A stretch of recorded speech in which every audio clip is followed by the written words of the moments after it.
ആൽബിയും മലോഷിയും തോളോട് തോൾ ചേർന്ന് ലേല ഉദ്യോഗസ്ഥന്മാരുമായി സംസാരിച്ചു.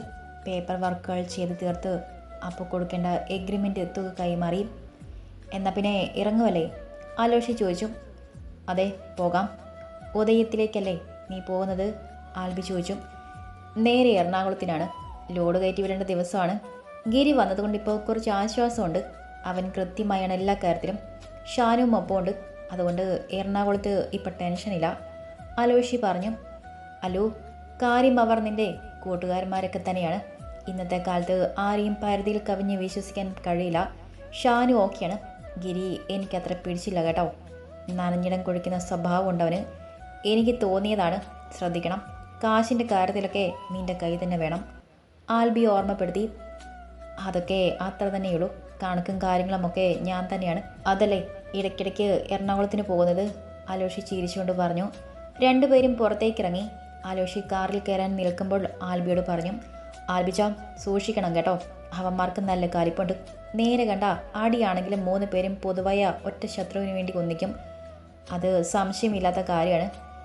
ഐവനും ചാണ്ടിയും ഭരതനും പോരാത്തതിന് ഭരതൻ്റെ മക്കളായ സതീശനും രമേശനും നേരും നിറയും കെട്ടവന്മാരാണ്. അവിടെ 3 പേരുടെയും പ്രതീക്ഷകളാണ് ഇന്ന് തകർന്നടിഞ്ഞത്. വെറുതെ ഇരിക്കത്തില്ല. ബുള്ളറ്റ് സ്റ്റാർട്ടാക്കി നിന്ന് ഇറക്കി കയറിയിരിക്കാൻ തുടങ്ങുകയായിരുന്നു ആൽബി. അതൊക്കെ എനിക്കറിയാം. അവന്മാർ ഏത് രീതിയിൽ വന്നാലും നേരിടാനും ചങ്കുറപ്പുണ്ട് ഈ ആൽബിക്ക്. നമ്മളുമായി അവന്മാർ മത്സരിക്കാമെങ്കിൽ എന്തുകൊണ്ട് നമുക്ക് അവരുമായി മത്സരിച്ചുകൂടാ? ബിസിനസ് ആകുമ്പോൾ മത്സരമുണ്ടാകും. അറിയാത്ത മേഖലയാണ്. കൈവയ്ക്കുന്നതിൽ കുഴപ്പമില്ലെന്ന് തോന്നി. ആദ്യമൊക്കെ ചെറിയ എതിർപ്പായിരുന്നു എബി. ഇപ്പോഴും മദ്യഷാപ്പ് തുടങ്ങുന്നതിൽ മദ്യത്തിന് അവൻ ഇന്നും മദ്യഷാപ്പ് തുടങ്ങുന്ന കാര്യത്തിലും എതിർ തന്നെയാണ്. കാനായിലെ കല്യാണത്തിന് വീഞ്ഞൊഴുക്കിയ കർത്താവ് അവിടെയുള്ളവരെ സന്തോഷിപ്പിക്കാനല്ലയോ? അതുപോലെ തന്നെ ഇതും ആളുകളെ സന്തോഷിക്കാൻ വരുന്നു. നമ്മളെ കൊണ്ട് കഴിയും വിധത്തിൽ എല്ലാവരെയും സന്തോഷിപ്പിക്കുന്നു. ആൽബിൻ നർമ്മത്തിൽ പൊതിഞ്ഞുകൊണ്ട് പറഞ്ഞപ്പോൾ ടിജോയും മലോഷിയും ചിരിച്ചു. കണ്ടുപിടുത്തം കൊള്ളാം. ഈശോ ഇതിൽ കൂട്ടുപിടിക്കണ്ട കേട്ടോ. പുള്ളിക്കാരൻ ഉണ്ടാക്കിയത് മുന്തിരി വീഞ്ഞാണ്. നമ്മൾ കൊടുക്കുന്നത് അതല്ല, ടീച്ചർ ചിരിയോടെ തിരിച്ചു പറഞ്ഞു. ഇവൻ എന്നാ കിഴങ്ങനാണ്. എടാ ഉവേ, അന്നൊക്കെ മുന്തിരികൾ ഇഷ്ടം പോലെ പൂത്ത് കിടന്നിരുന്നു. അതുകൊണ്ടല്ലേ ഇന്നിപ്പോൾ അങ്ങനെ മുന്തിരി വീഞ്ഞുണ്ടാക്കി കൊടുത്താൽ ഈ കേരളത്തിലെ പാവം താമരകൾക്ക് മതിയാകുമോ? ഫുൾ ടൈം വെള്ളത്തിലല്ലേ അവർ. അതുകൊണ്ടല്ലേ കണ്ടുപിടുത്തങ്ങൾ വികസിപ്പിച്ച് ഇപ്പോൾ വിദേശ മദ്യം എന്ന പേരിൽ മദ്യ രാജ്യത്ത് ഒഴുകുന്നത്. ഫുൾ ടൈം അല്ലെങ്കിലും ഞാനും അവിടെ പക്ഷം ചേരുന്നു. ആൽബി ചിരിച്ചുകൊണ്ട് ബുള്ളറ്റ് സ്റ്റാർട്ടാക്കി. ടീച്ചർ പിന്നിൽ കയറി. ആദ്യം ബുള്ളറ്റ് ഗ്രൗണ്ടിൽ നിന്നും പുറത്തേക്കിറങ്ങി. അതിന് പിന്നാലെ അലോഷിയുടെ താറും. ഉച്ചയ്ക്കുള്ള ഇൻ്റർവെല്ലാക്കാൻ വേണ്ടി കാത്തിരിക്കുകയായിരുന്നു സോഫി. ഇനി ഒരു പീരീഡ് കൂടിയുണ്ട് ആൽബിയെ വിളിക്കാൻ. ഒരിക്കലും ലേലം കിട്ടരുത് എന്നതായിരുന്നു അവളുടെ പ്രാർത്ഥന. എന്താ ടീച്ചറെ, ആകെ ടെൻഷനിലാണല്ലോ? സുധ ടീച്ചർ ചോദിച്ചുകൊണ്ട് കയറി വന്നു. ക്ലാസ് എടുക്കൽ കഴിഞ്ഞ സീറ്റിലേക്ക് വന്ന് ടെൻഷനിലിരിക്കുന്ന സോഫിയെ കണ്ടിട്ടായിരുന്നു ചോദ്യം. ഞാൻ പറഞ്ഞല്ലോ ടീച്ചറെ, ഈച്ച ലേലത്തിന് പോയിരിക്കുകയാണ്. നേരത്തെ ഇൻ്റർവെല്ലിന് ഞാൻ വിളിച്ചിരുന്നു. ഫോൺ സ്വിച്ച് ഓഫാണ്. ഇപ്പോഴും ഓഫാണ്. ബ്രേക്കിന് വിളിച്ചാൽ കിട്ടിയാൽ മതിയായിരുന്നു. വേണ്ടെന്ന് ഒരുപാട് വട്ടം പറഞ്ഞതാ ടീച്ചറെ, കേൾക്കണ്ടേ? സോഫിയുടെ ആദ്യ പിടിച്ച മുഖം കണ്ട് സുധ ടീച്ചർ ചിരിച്ചു. ടീച്ചർ എന്തിനാ പേടിക്കുന്നത്? ആൽബിച്ചൻ ആരെയും പേടിക്കുന്നവനല്ല.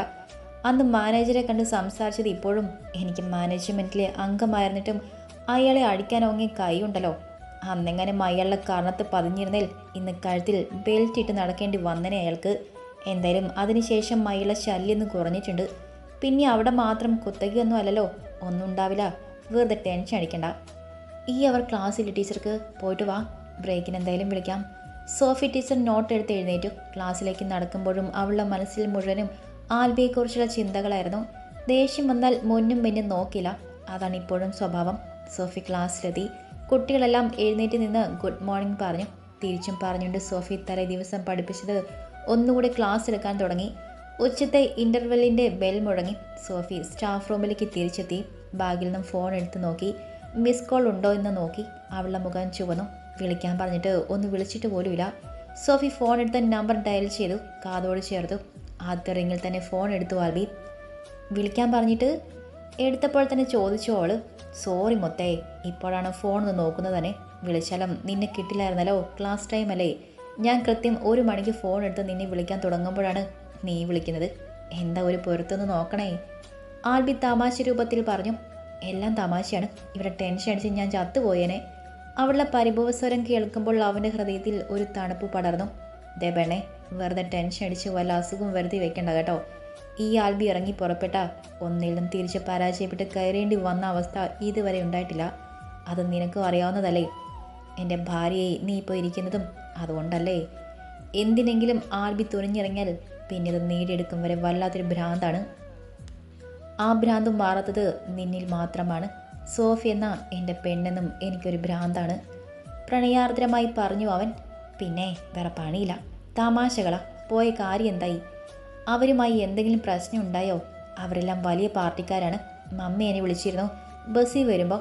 എബി പറഞ്ഞിട്ട് എല്ലാം അവിടെ അറിഞ്ഞിട്ടുണ്ട്. എന്തിനാ വെറുതെ എന്നാണ് എല്ലാവരും ചോദിക്കുന്നത്. പിന്നെ സിസില ചേച്ചി വല്യമ്മച്ചിയുടെ വീട്ടിൽ വന്നിട്ടുണ്ടെന്നും പറഞ്ഞു. വൈകിട്ട് എല്ലാവരെയും അവിടേക്ക് വിളിച്ചിട്ടുണ്ട്. ഈച്ചാനെ വിളിച്ചോ? വല്യമ്മച്ചി മമ്മിയാണ് പറഞ്ഞത്. എന്തൊക്കെയോ പ്രശ്നങ്ങളുണ്ടെന്നാണ് പറയുന്നത്. സോഫി പറഞ്ഞു കേട്ടപ്പോൾ ആൽബിയുടെ മുഖം ഗൗരവത്തിലായി. വല്യമ്മച്ചി വിളിച്ചിരുന്നു.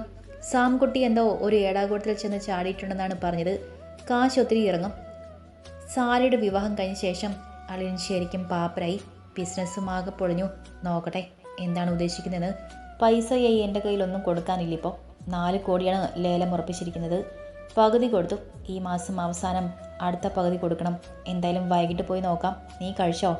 ആൽബി അന്വേഷിച്ചു. ഇല്ല, കഴിക്കാൻ പോകുന്നു. കഴിച്ചോ? സോഫി ചോദിച്ചു. ശരി, ഞാൻ കഴിച്ചിട്ടില്ല. ഓഫീസിലാണ്. ഇപ്പോൾ വന്നതേയുള്ളൂ. കുറച്ച് കാര്യങ്ങളുണ്ട്.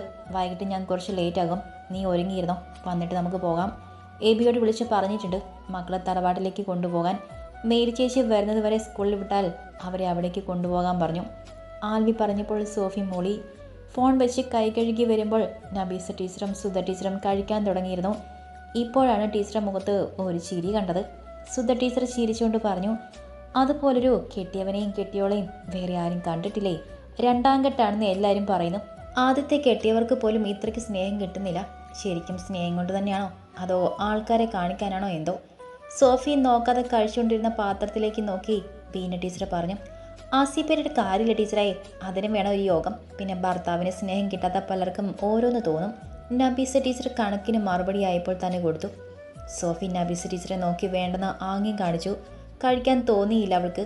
സ്കൂളിൽ അവളോട് ശത്രുതയോടെ പെരുമാറുന്ന ചുരുക്കം 4-5 പേരുണ്ട്. അതിൽ ഒരാളാണ് ബീന ടീച്ചർ. സോഫി കുത്താൻ കിട്ടുന്ന ഒരവസരവും അവർ നഷ്ടപ്പെടുത്താറില്ല. 2ാം കെട്ട് ഇത്ര വലിയ തെറ്റാണോ? സ്വയം ചോദിച്ചു സോഫി. സോഫി കഴിക്കുന്നത് മതിയാക്കി എഴുന്നേറ്റു. ഓരോ അസയും കുശുമ്പും മൂത്തവർ പറയുന്നത് കേട്ട് കഴിക്കാതെയും കുടിക്കാതെയും ഇരുന്നാൽ ടീച്ചറെ ആരോഗ്യം പോകും, അല്ലാതെ വേറൊന്നും ഉണ്ടാവില്ല. നബീസ ടീച്ചർ ശാസനയോടെ പറഞ്ഞു. വേണ്ടാഞ്ഞിട്ടാ, ഈച്ചേൻ്റെ കാര്യം ഓർത്ത് ആദ്യമാണ്. വെറുതെ ഓരോന്നും എടുത്ത് തലയിൽ വെക്കുക. ഞാൻ പറഞ്ഞിരുന്നല്ലോ. സോഫി പറയുന്നത് കേട്ടപ്പോൾ വിഷമം തോന്നി നബീസ ടീച്ചർക്ക്. പടച്ചു തമ്പുരാൻ തീരുമാനിക്കുന്നത് പോലെയല്ലേ നടക്കൂ. ഒന്നും ഉണ്ടാവില്ല ടീച്ചറെ, ആശ്വസിപ്പിക്കാൻ വേണ്ടി പറഞ്ഞു അവർ. കൈ കഴുകി തിരികെ വന്നപ്പോൾ പതിവ് ആഴ്ചയിൽ വരുന്ന ചേച്ചി വന്നിട്ടുണ്ട്. ചേച്ചിയുടെ ബാഗിലും ചുരിദാറും സാരിയും എല്ലാം മാറി മാറി നോക്കുന്നുണ്ട് ടീച്ചർമാർ. സുധ ടീച്ചറും നബീസ ടീച്ചറും അവിടെ കൂടെ കൂടിയപ്പോൾ സോഫി തൻ്റെ സീറ്റിലേക്ക് മടങ്ങി.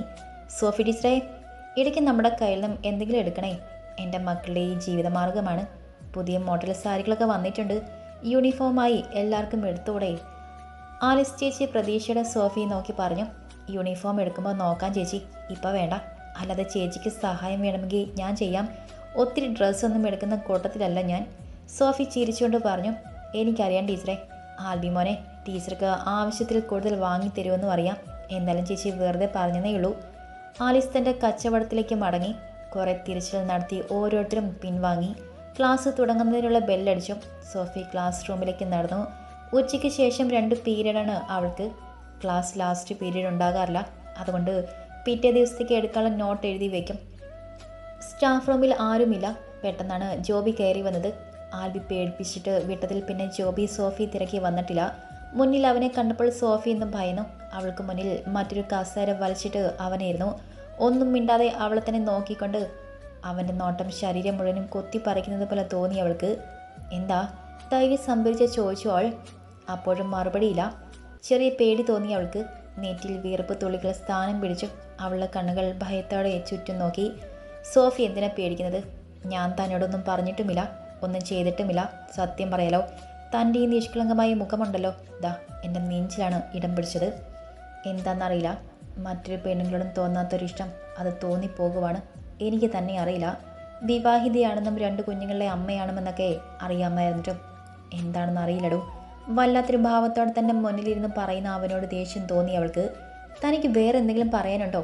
ഈ സ്കൂളിലെ മാനേജ്മെൻറ്റ് അംഗമെന്ന നിലയിൽ എന്ത് വേണമെങ്കിലും എന്നോട് പറയാം. ഈ സ്കൂളിനെ സംബന്ധിച്ചതും എന്നെ സംബന്ധിക്കുന്നവയും അല്ലാതെ മറ്റുള്ള ഒരു കാര്യവും തന്നിൽ നിന്ന് കേൾക്കാൻ ആഗ്രഹിക്കുന്നില്ല ഞാൻ. മറ്റൊന്നും പറയാനില്ലെങ്കിൽ പോകണം. സോഫിയുടെ മുഖം ദേഷ്യം കൊണ്ട് ചുവന്നു. ദേഷ്യം വരുമ്പോൾ ടീച്ചറെ കാണാൻ നല്ല ഭംഗിയാണ് പറഞ്ഞുകൊണ്ട് അവളെ നോക്കി കേശുകൊണ്ട് കടിച്ചു അവൻ. സോഫി പിടഞ്ഞെഴുന്നേറ്റ് അവൻ്റെ അരികിൽ ചെന്നു. ജോബിയും എഴുന്നേറ്റു. ഇനിയും ഓരോന്നും പറഞ്ഞ് എൻ്റെ മുന്നിൽ വന്നാൽ കാല് ചെരുപ്പായിരിക്കും മറുപടി പറയുക. സോഫി വിറഞ്ഞു തുള്ളി. ടീച്ചറെ, ചെരുപ്പ് വേണ്ട. പൂവിനേക്കാൾ മൃദുലമായ ഈ കൈകൾ കൊണ്ട് മതി. അങ്ങനെയെങ്കിലും ഈ കരമെൻ്റെ കവളിൽ പതിയുമല്ലോ. ചിരിച്ചുകൊണ്ട് പറഞ്ഞു അവൻ. ചേ, ദേഷ്യത്തിൽ പറഞ്ഞിട്ട് മുഖം തിരിച്ചു സോഫി. പിന്നെ ഈ ചേനോട് പറഞ്ഞ് ഇനി എന്നെ തല്ലാൻ വന്നാലുണ്ടല്ലോ, ഞാനിപ്പോൾ തനിച്ചല്ല, എൻ്റെ കൂടെ ഒത്തിരി പേരുണ്ട്. ഈ ചേൻ പോയി ശത്രുതയാക്കിയവരുണ്ടല്ലോ ഇന്ന്. അയവാനും ചാണ്ടിയും കൂടാതെ ഭരതനും എന്ത് സഹായം വേണമെങ്കിലും ചെയ്യാമെന്ന് പറഞ്ഞിരിക്കുകയാണ്. ഈ ചേനെ തന്നെ ഉടലോടെ സ്വർഗത്തിലേക്ക് വിടാമെന്നാണ് അവർ പറയുന്നത്. എന്ത് വേണമെന്ന് ടീച്ചർക്ക് തീരുമാനിക്കാം. ഈ ചേനെ വേഗം കെട്ടുകടിക്കണമെങ്കിൽ അങ്ങനെ. രണ്ട് കെട്ടിയിട്ടും ഈ സൗന്ദര്യത്തിന് ഒരു ഉടച്ചിലും വന്നിട്ടില്ലല്ലോ.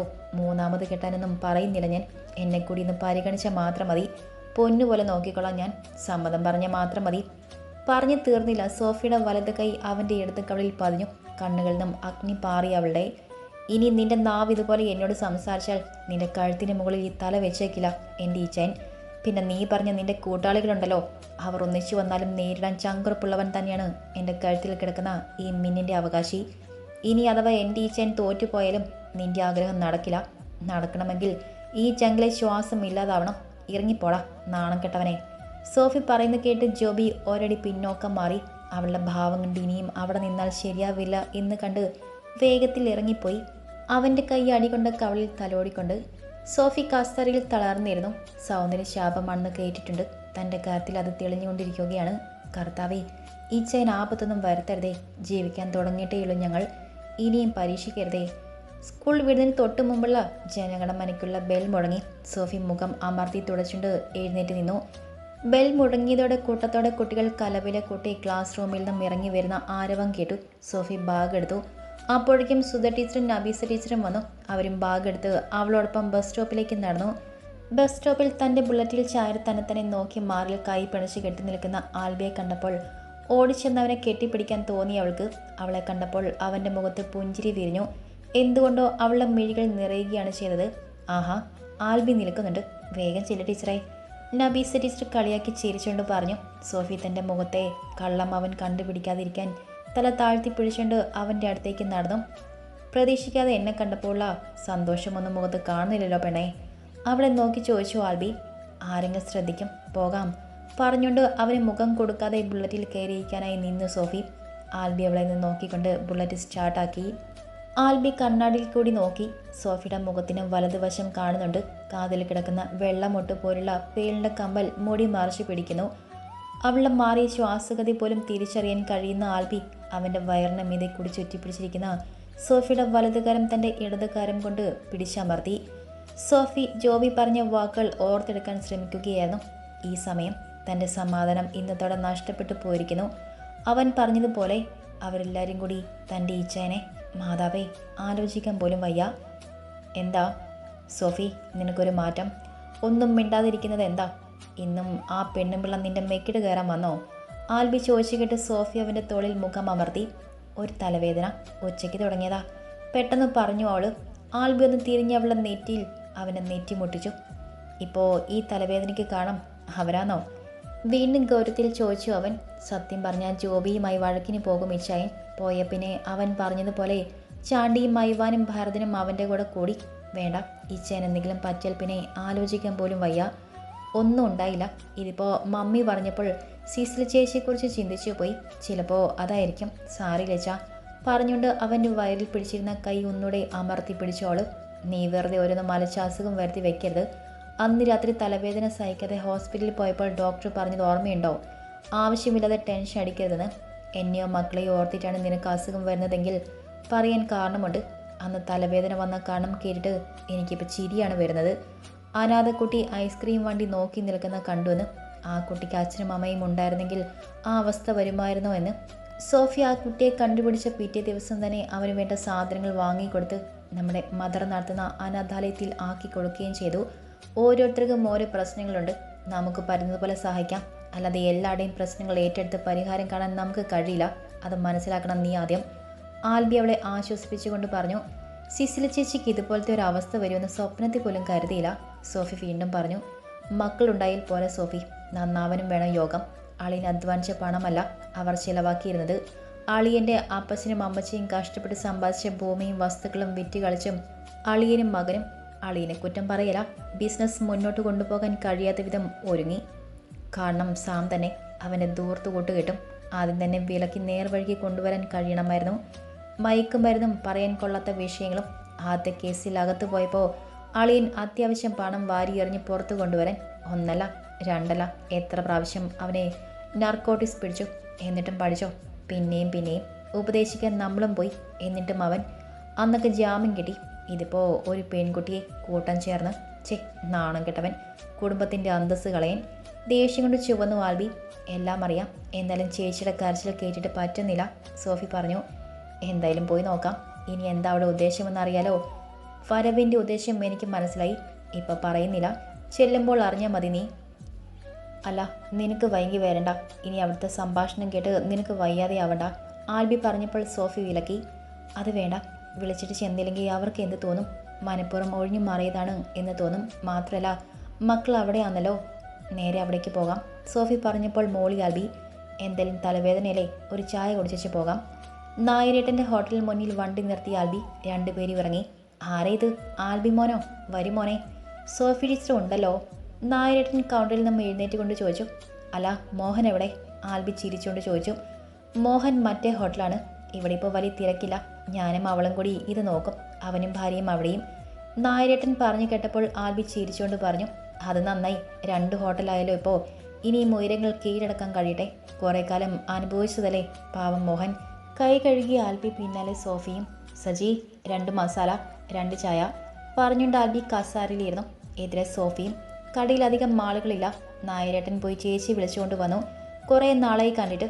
അന്ന് നമ്മുടെ മക്കളുടെ പിറന്നാളിന് കണ്ടതാ, സ്നേഹക്കൂട്ടിൽ വെച്ച്. ചേച്ചി പറഞ്ഞു. അതെ, ആ ലോഷിയുടെ. സോഫി ചിരിച്ചുകൊണ്ട് പറഞ്ഞു. വിശേഷങ്ങൾ പരസ്പരം ചോദിച്ചറിഞ്ഞ് ഇരുകൂട്ടരും കഴിച്ചു കഴിഞ്ഞ് പോകാൻ എഴുന്നേറ്റു ആൽബിയും സോഫിയും. കാശ് വാങ്ങാൻ നിന്ന് നായരേട്ടൻ്റെ കയ്യിൽ നിർബന്ധിച്ച് കൊടുത്തു ആൽബി. വേണ്ടായിരുന്നു, വീണ്ടും പറയുന്ന അയാളെ ചേർത്ത് പിടിച്ചു ആൽബി. ഇതൊക്കെ ഒരു സന്തോഷം. അല്ലെങ്കിൽ ഏതെങ്കിലും വേറെ ഹോട്ടലിൽ കയറിയാൽ മതിയായിരുന്നു. ഇത്രയും ദൂരം വന്നത് ഇവിടുത്തെ ചായയും മസാല ദോശയും കഴിക്കാനാണ്. അതിൻ്റെ രുചി വേറെ എവിടെയും കിട്ടില്ല. ഈ സ്നേഹവും ഇടയ്ക്ക് ഇവിടെയൊക്കെ വന്നില്ലെങ്കിൽ മറന്നു പോകും. ആൽബി ചിരിച്ചുകൊണ്ട് പറഞ്ഞു. അലോഷി മോൻ്റെ വീട്ടിലേക്കായിരിക്കും അല്ലേ? ചേച്ചി ചോദിച്ചു. അല്ല ചേച്ചി, വല്യപ്പച്ചൻ്റെ വീട് വരെ ഇറങ്ങിയതാണ്. മക്കൾ അവിടെയുണ്ട്.